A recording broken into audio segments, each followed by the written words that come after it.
We have case studies now where we're seeing some of our customers, their product onboarding time has gotten 94% faster.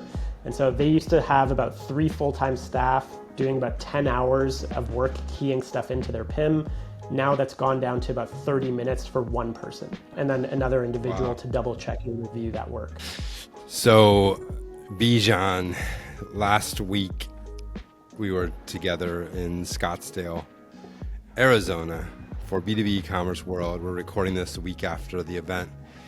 And one thing that I found interesting was both the distributor, we broke it out for those that weren't there, we broke it out into a manufacturer track and a distributor track for just like 90 minutes or so. And we had practitioners in both, bringing up topics. Most of the sessions were like 15 to 20 minute long. But in both sessions, the focus of both sessions, hands down, was product data. From the manufacturing side, they were worried about how do I get my product data from us? How do I make sure I have good product data? But then how do I get that data to the distributors? And the distributors are saying, how do I get that data from my manufacturers? And both are saying, even if we get the data and give the data, it still takes us 6, 8, 12, 16 weeks to actually get the data from email where I got it, from an Excel spreadsheet, goes offshore, comes back into my PIM, then eventually in the e-commerce. Like that was the kind of sentiment amongst both groups. And today we get to talk about probably my favorite problem. I think my two favorite problems, technical problems, are product data and search. I came from search. That was my background before all of this. And so this is my two technical problems. My business problems is executive alignment and customer adoption, but these are my two next favorites. So, well, I'm happy to be nerding out with you. So we get to talk about this together. That was a long, probably my longest preamble to any conversation I've had, but it's because I'm passionate about it. So we get to talk about this. First of all, like introduce yourself, but what's this problem in general? What is it exist of? What are kind of the different pieces and parts of it? Yeah, absolutely. So I'm Bijan Vaez. I'm the founder CEO of a company called MerchKit. We've been around for about 2 and a bit years now, tackling the product data problem kind of head on. This is a problem that I got introduced to through a company I was working at. I was the chief technology officer there. We had 3 million SKUs that we would source direct from factories in Shenzhen, drop ship straight to our customer doors from the factory floor. And we ramped from 10 million GMV to 65 million GMV in a year. And then we're on track to do 300 million GMV in another 2 years. And it was a wild time of figuring out how do we build the tech to support that. And I remember sitting with my counterpart or head of merchandising and talking about the product data problem that he had, which, he came from Walmart, and he was like, you know what, every year for the past decade, somebody has tried to sell me a new solution to this, and I'm still living in spreadsheets, and there's nothing. So you got to build us some custom tools. And I was like, that's insane. How could that be the case? And so it kind of got me thinking about this. And when the whole AI wave started to come through, that was the first problem I zoned in on was, okay, I think this can finally be solved. I think this iteration of it is the one that's going to make it. So we've been excited. We've been seeing a lot of good progress. There's still a lot of work to do, but I think we're making really, really good headwinds, and most of our customers are pretty impressed with what they're seeing. But it's a really complex problem. I mean, the reason no one solved it and tried to provide solutions for it is because it's a really complex and hard problem. I mean, talk a little bit about the complexity from your perspective. Yeah, there's a lot of, and the problem also trying to productize something is there's so much Yes. nuance to the product data, both in terms of the vertical that the business is in, but also in terms of their individual business and how they operate, right? And so it's not just about Excel macros and then figuring out how to turn that into code and then running some operations. It's actually a lot more complex than that, right? That's why we have our product experts. That's why we have our product data managers. Like there's an understanding of the business context and the product context that need to come together. And that I think is kind of the unlock with LLMs is being able to not just talk about attributes at a data level, but talk about the context of the attributes in a much bigger ecosystem of the discussion. And so now you can start to, bring in all that nuance that has made it so difficult to solve to actually have a proper crack at it and try to solve it, at least a good chunk of it, if not all of it. Are you focused mostly on the aggregation side, on the distributor side? We try to go through the end-to-end process. For us, we realize there's a complete value chain that needs to be serviced, and just doing one part of it doesn't really help. As you mentioned as well, you have the distributors that need to send data out, and then there's still an issue in how it gets aggregated. Or sorry, the manufacturers are sending data out, and there's still an issue in how it gets aggregated on the distributor side. And so if we don't solve the complete value chain, I think we're just adding another tool into the mix. And so, we've been focused on how do we ingest unstructured data? How do we contextualize it? And then how do we map it to an output data structure? So that could be on either side, the way that the manufacturer wants the data to get sent out, or how the distributor wants data to come in, and map it against essentially that translation layer that needs to happen. And I think it's an interesting nuance because, for the past decade, 2 decades, we've just had, vertical or industry data standards being introduced. And that's like yet another layer that's causing, potential issues of people trying to map against some standard that's trying to be created. And so, it's kind of that constant N1 plus problem of chasing the next kind of output that you need to provide. And so I think we're at a point where the AI models can help us in navigating getting data or sending data in the way that we want it to be, and leveraging, at least a core truth and a core context of your products to then map out to whatever structured output is required. And now we're not locked into these hard standards or from customer to customer data standards that are being pushed onto us. So help me understand, because most of the time the cost of doing this gets pushed in one of three ways. One, the cost of doing this is put on the manufacturer, meaning the distributor says, here's my standards. If it's this category, this is the taxonomy, these are the attributes needed. And so you've got to give me the data in that format or we'll reject it, right? And so the cost gets moved to the manufacturer. The other way is the manufacturer just sends anything and everything, which is never really the case. They send only what they think the distributor wants from them. And then the distributor is tasked with the cost of manipulating that data to get it into their normalized standards, if they're dealing in inches versus centimeters, or that's the lowest case denominator. Or the cost gets moved to third parties which monetize the data itself, right? Yeah. And so you create these kind of walled gardens or toll roads that everybody's got to play on because this third party has the best data. My guess is you're introducing a fourth way of doing this, but where do you kind of sit on that pendulum? Yeah, I mean, there's a natural friction point, between who is responsible, right, between the manufacturer and distributor for the cleanliness of the data. And I think whatever we've tried, as much as distributors try to give a hard template that needs to be filled out, you're still getting really 50-60% of it filled out properly just because, manufacturers trying to just move on with their own business, right? And so what we're trying to do is just introduce a tool in between that can help you navigate that. So, if you're a manufacturer, great, you have these 10 distributors you want to work with. They're giving you 10 different templates. It doesn't really matter. They could be 11, there could be 25. Let's use a tool that can actually help us navigate that. We have our source of truth that exists in our organization. We should be able to manage that mapping fairly easily and automatically. And then similarly on the distributor side, hey, like we just need a tool to aggregate data and onboard products in the way that we need it.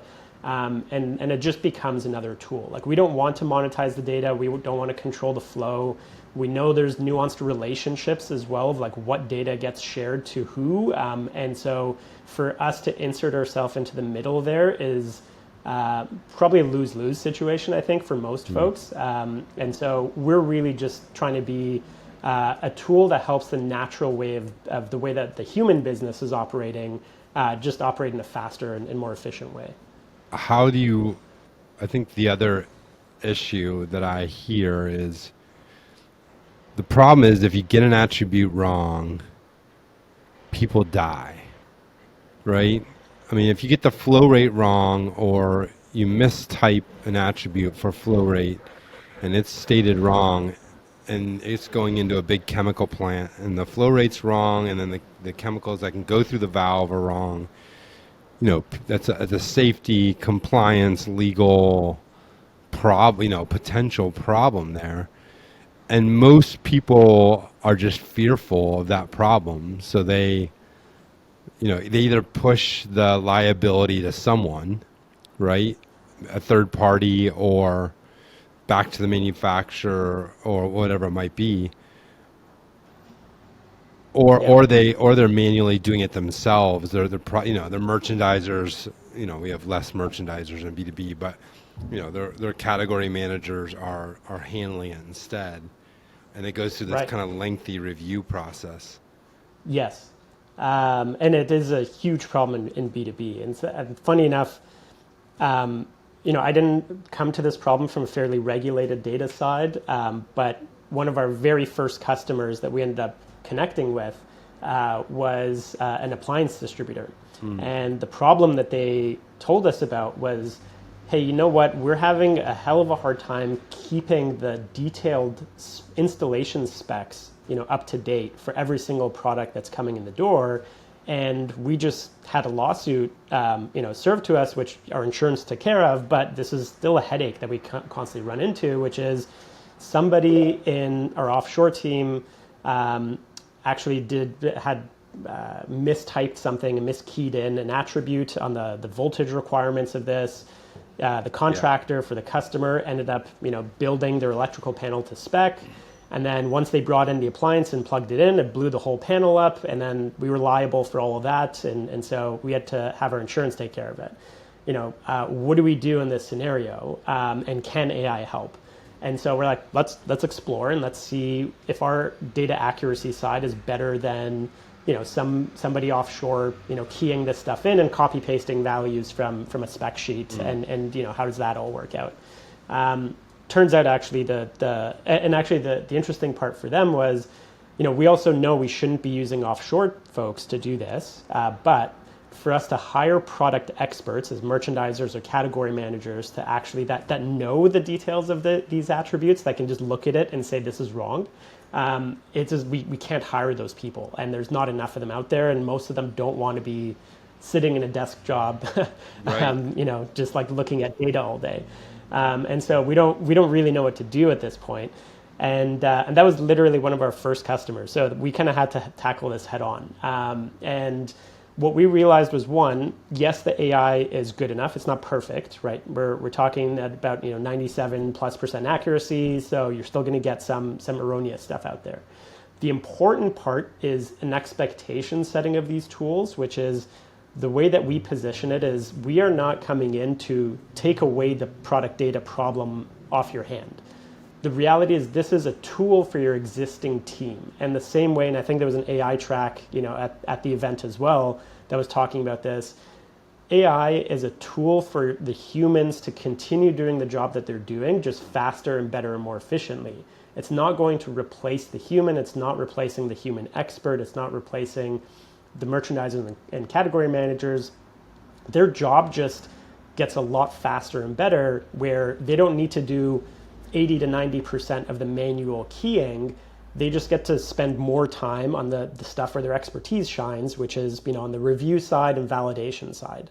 And so I think it's important for, a lot of the vendors, especially on the AI side, to highlight, which is, the liability is similar to as an individual or a human on your team making an error, miskeying something in, and you're not having the systems to catch that, which happens all the time, and it's normal, and we kind of have to mitigate against that. But I think that AI tools are very similar in that case, where we're getting a little bit better accuracy. It's still not perfect. It's only going to get better from here, but we still have to navigate this. And it really is a tool that then should still be reviewed and validated against, and it's just speeding up the process you have today. That's interesting. I think there's a lot of that. I think especially when executives hear some of this, they hear things like agents, they think we can replace everything with AI. It's an all or nothing, and what you're suggesting is using a tool to help speed you up, be more efficient, but doesn't remove kind of the thinking that you need to do to evaluate, what's good and what's bad. Yeah, and I think that a lot of the hesitancy in the AI side is, everyone is worried about, like, how much do we give to AI? What's the leeway that we give it? How do we deal with that when that happens? Organizationally, how do we structure? And I think we're jumping the gun a little bit. And I think we're still at the stage, which is just, hey, we have our processes, we know how our business operates, we have business continuity that we need to manage and all these things. Let's just have a tool that makes us faster. And be able to do more. And if we could only handle 200 SKUs a week before, now we can handle 1,000 SKUs a week, or, and what that looks like. It's not going to go through and fix the whole catalog in one shot, but we're getting better and faster with each iteration. I think kind of reading through things that you guys do, you have also approach, so you have your core data, transactional data, weights and dimensions, and then you have your core data that includes attributes.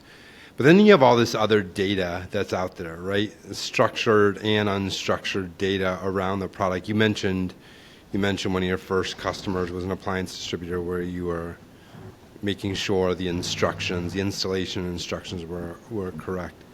I think that's interesting because I think you're kind of talking about things that you can start by doing things that are not the core attributes where you get the flow rate wrong, but in other aspects that you can really work at scale with these, especially when you have millions of products like you're talking about for your past one. It sounds like you guys are doing a lot around kind of the other data, the other content that's around, for the conversion content. Totally, yeah. And I think the once you have your core product data in place, which I think, especially manufacturers, right? They already have that. They've been navigating, storing that and having master data sources and all those ways. The hard part now is, how do you leverage that as grounding truth about that product to now create all this extra content that you need to sell this product appropriately, and especially on the e-com side to drive conversions. And I think, one example is, yes, there's on our e-com platforms and how we want to optimize for discoverability and how we want to optimize for conversion. But even beyond the e-commerce platforms now, AI search being not a place, I think, for B2B where folks are ever going to check out, but I think as a place of, again, discoverability in their initial research. So how do we actually get this product that we have, 600 attributes about, surfaced appropriately in the right places? And we need to create all sorts of content to make that happen. And not only text content, but images, feature callouts, dimension images, line drawings, all these things that can help our buyer determine that this is the right product for them and make that decision faster and with more confidence. And so But the important part there is for AI to be able to do that properly, it needs to work off of a really solid core set of product data, so that it's not hallucinating, and so that it has enough context to then generate the right, descriptions and the right images and the rich content we need to sell these products. And so, it's a natural extension of what we do, which is, hey, let us help you, standardize all your core product data. And then once you have it, or, if you're already happy with your core product data as is, now let's leverage it to create all the content you need for your 2 million SKUs or 20 million SKUs, to now drive conversion and sales onto those SKUs as well. How are you guys working with companies that already have an existing PIM? You might even have a syndication PIM like a Salsify at a manufacturer, but you still have a distributor. Like, where do you kind of sit from manufacturer PIM, distributor PIM in that ecosystem? Yeah, we generally, I would say probably slightly more than half of our customers already are using, Salsify, Kineo, and River, et cetera. And where we sit in is, every time you look at your PIM, they do a fantastic job of managing those core product data side of things, the data governance side, the historical viewpoints, et cetera. What they don't do is hey, they just tell you this SKU has 72% completeness rating. And here are all the attributes that need to get filled out for you to hit your benchmark. Okay, well, who's going to do that work if you have 2 million SKUs to manage, right? And I think that's where we sit on top of the PIMs right now, which is, hey, we have direct integrations. We will pull all the data out of your PIM. We will look at all the missing attributes. We'll leverage in the context build out, which is kind of our bread and butter. And you can augment the PIM data with, again, factory documents, CAD drawings, whatever else that helps us build more context of these products. And then we'll get the AI to do the work of getting that product from the 72% completeness to 99% completeness, right? And now what you actually need to fill out as the product expert is just a handful of attributes to really get your product catalog to the quality that you're hoping to get to. But that becomes a fairly automated workflow where we can push and pull data on a regular basis, let AI do the grunt work, let your human team kind of do that review process, and then leverage the existing PIMs to syndicate outwards as you've set up kind of in your business process. So we don't really want to disturb kind of the day-to-day operations of how everything is running. Interesting. So talk about the tool itself. Like, what are you actually providing in the tool? Yeah, is it a mix of like tools and services? Is it a straight tool? Like, how do you pack we kind of almost imagine it as a AI-driven spreadsheet, right? Everyone is comfortable, and even if you're using a PIM, you're probably exporting stuff out to Excel, running some operation, and then importing it back into your PIM. And so we didn't want to mess with that. Our software, our tool is effectively a spreadsheet, and it has AI functions that are built into it. So one, for every row, you will have a data source that's attached to it. And these are the unstructured data pieces, right? The factory specs, the installation guides, material guides, fabric, textile care guides, et cetera, that help us build that context of that product, right? This is the brain around each individual SKU. And then what we do is for every attribute, and let's say you already have Salsify set up and you have 600 attributes in Salsify, we'll pull it out and we drive in your business context for that attribute as a prompt. So, and I'm sure most folks have some business process documents on their catalog. And, this is how we describe height. It's always in inches with a single decimal point. And if we get these, 2 decimal points rounded up to, the nearest half inch, et cetera. And then, for materials, well, we only talk about these 5 materials because we have a pick list in our ERP and it needs to match these. And if it doesn't match, then we can't, take it in. And, so on and so forth. And so what we essentially do is we mix in those unstructured data that we bring in, as well as these business rules that you're explaining about every single attribute. And now your spreadsheet kind of comes to life. And now you just see the cells start auto-populating, letting the AI agents go in and try to figure out, how do I fill in? Where's the context that I need? Okay, I'm going to extract this data out of here. I need some context from this other attribute to be able to create a good value here. And it kind of goes off and does the work for you.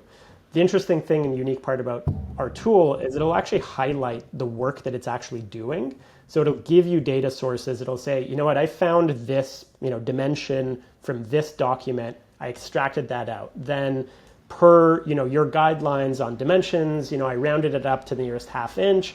And then I pulled out the unit measurements and whatever it is. And so it literally will take you through the work that it actually did. And then it'll give you a confidence rating of, how well do I think I answered this value? Or it'll highlight it for human review to say, hey, I put a value here, but somebody should definitely double check this. Here's my work, so you can work backwards yourself. But this is the process I went through. So that's kind of the product in a nutshell. And then, from there onwards, then it becomes freeform on a more marketing side to be able to leverage this to create all the content you need. What have you kind of seen early results? How long has been a company? It's been about 2 years. We spent the first year and a bit in stealth with about 5 distributors, and actually one manufacturer, 4 distributors solving this. And then since March, we've opened it up more broadly to bring on, probably well over a dozen more customers since. And so it's been great, and we've getting great reception over the past few months now that the product is fairly mature. But yeah, we have case studies now where we're seeing some of our customers, their product onboarding time has gone 94% faster. And so they used to have about 3 full-time staff doing about 10 hours of work keying stuff into their PIM. Now that's gone down to about 30 minutes for one person, and then another individual to double check and review that work. So, and we're seeing this now continuously happen across all of our other customers. We're waiting to get 3 to 6 months of aggregate data so we can confidently put it in the case study, but it seems like it's all trending in that direction. What are you guys doing on the AI search and discoverability area? I think one thing that's interesting right now is that every company I talk to, they say something like, we missed email, YouTube, mobile, Facebook, Instagram, TikTok, Bitcoin. They always throw in Bitcoin, which I think is funny. Yeah. Like, we missed all the things. We're not missing this one. And then you ask them, well, what does that mean? I'm like, I don't know. I don't care what it means. Like, I'm not missing this one. And I think it's the biggest, I think it's probably one of the coolest things that's happening because they've missed so many things and they don't want to miss this one. And this one's an easy thing to say, oh, there's something really big here with AI. So they're all eager to participate in some way in this. And I think this, obviously, the AI search and discoverability, I think, is one of the bigger areas for that. So I'm interested in your perspective.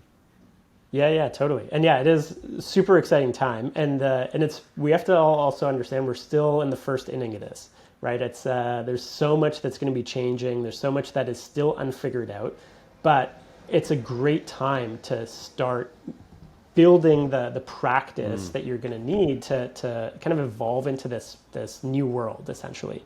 And I think as we talked about a little bit from the B2B perspective, it's slightly different than some of the discussions that are happening, just generally about ChatGPT shopping, right? Like, we probably don't want and is not going to happen where we have a direct checkout from ChatGPT for most B2B commerce organizations. But, there are still going to be, as ChatGPT becomes more prevalent in our day-to-day, you can absolutely imagine engineers are going to go to ChatGPT to ask it, okay, I have this problem that I'm trying to solve. I have, this component, and, what should I be looking at? What am I missing here? And ChatGPT is going to start making recommendations.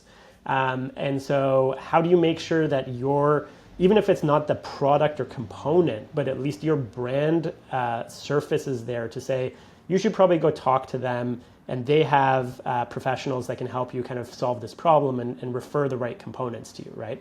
At the very least, that should be something that you're getting ahead of.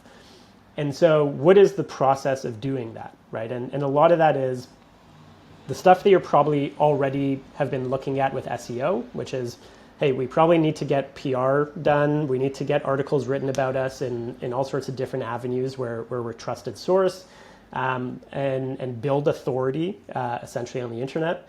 And then there's the stuff that is within your control, which is your e-commerce website, your PDP listings, and the data that you actually hold onto those listings. And so it's not just about specs, even though that is super, super important.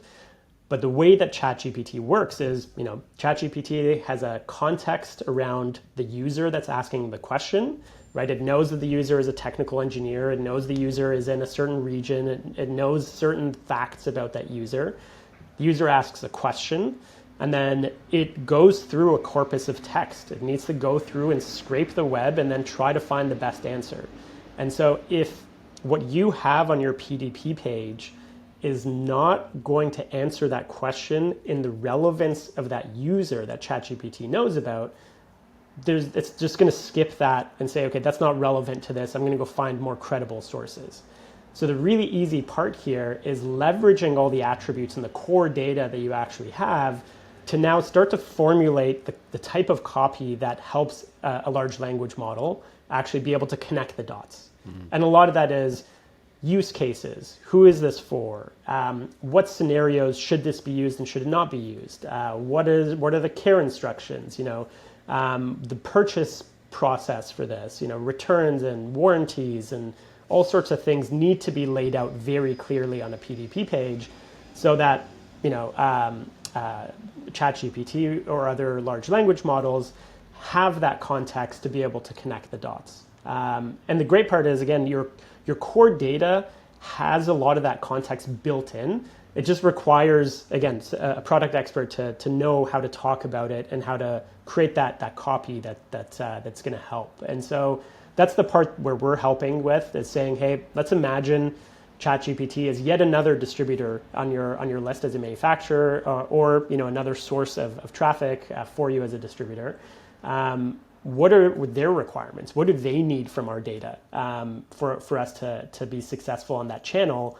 To us, it's just yet another channel. And so let's build out the content to drive things forward there. Bijan, what are some of the problems that you've seen, kind of common, easy to fix things that companies with hundreds of thousands or millions of SKUs have to deal with that level of kind of volume? Yeah, this kind of hits home, right? When I worked at that company where we had 3 million SKUs, the way we grew so fast was actually having our merchandising team focus on 10, 20 products a week that they realized was going to drive sales. And then they took the factory data that we had, and instead of writing the 5 words that we have to just fill out a listing, they actually went through and made it a rich listing and enriched content, right? They took the time to write good descriptions and fix the images and do all that work. And when you have a catalog so large, it's impossible. Like, how are you going to go through and handle this, even as a human? Well, especially problem, for long right? tail, especially for low priority SKUs, especially, right? That can drive a lot of value for the company if done right. But if they haven't sold one in a year, the chances of them getting to that SKU is probably pretty low. Exactly. And so you have this natural 80-20 problem, which is, 80% of your revenue comes from 20% of your SKUs. And then, every annual planning session, you're probably talking about, why do we have so many SKUs? If we're not selling them, it's just causing operational overhead, right?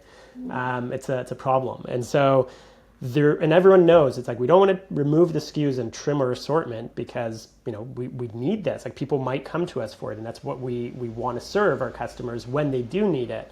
The reality is just being able to take that long tail and flatten it, right? To start driving sales across the board, and where you're not just, hey, this week, this is the hot thing that everyone's thinking about.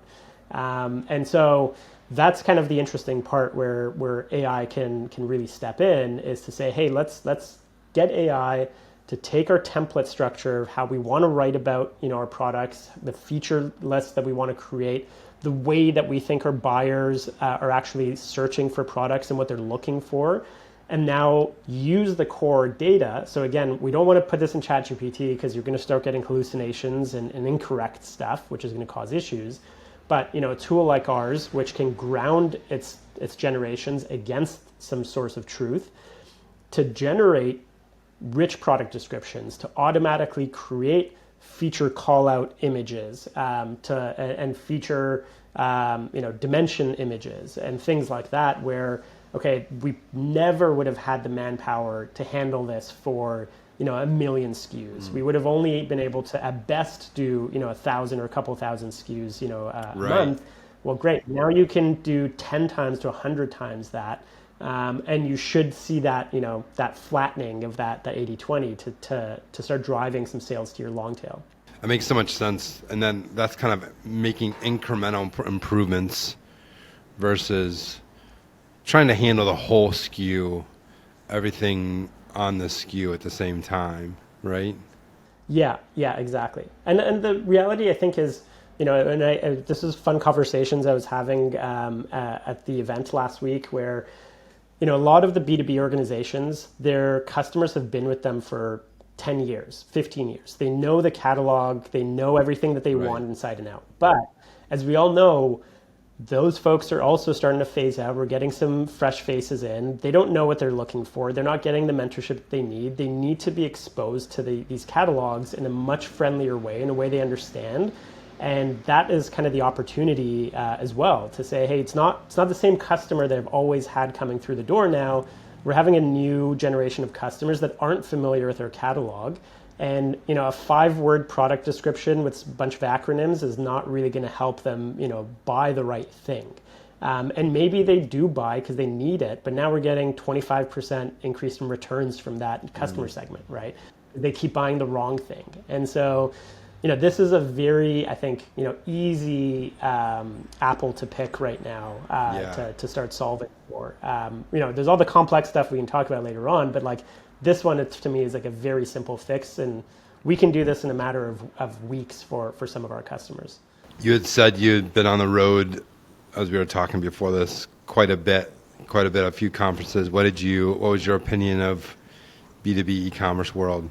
Honestly, it was, I've been that was event number 9 for me. Wow. As we're trying to get the word out about what we're doing, we've made a lot of investments and tests on which conferences and events are actually useful. And we had the best time at the B2B kind of e-com world. So, and a lot of that actually was it was a tighter knit group of folks. There's a contentious issue about not having the company names on the badges, and so nobody knew who each other was. What was your opinion on that? At first I was a little surprised when I got my badge, and I thought it was a mistake, and I was like, "This is weird. They forgot to print it." And then once you kind of announced it, I was uncomfortable, especially as a vendor. I was like, "I need to know who I'm talking to." But it was actually ended up being fantastic, because you would just go into a conversation for the sake of curiosity, and I learned so much just chatting with folks, and folks didn't know who I was, so they were opening up about their problems, and it was fantastic that way. So the whole team did a fantastic job. I know you responded to my post, but it was an interesting experiment that I actually think most people have said, it was a good experiment. To try out. It'll be interesting in other markets whether we can do it or not. When we're in and the UK. other part, the other part I think was the way the event was structured was really nice, because I bumped into the same folks 3-4 times across the couple of days. Some events you just see someone fleeting and then you never see them again, and they're so big. I feel like I really built relationships that I would follow up with, and even if it's not anything to do from a vendor relationship, I just found that person interesting, and I want to follow their career and follow what they're doing, and I love that. That was great.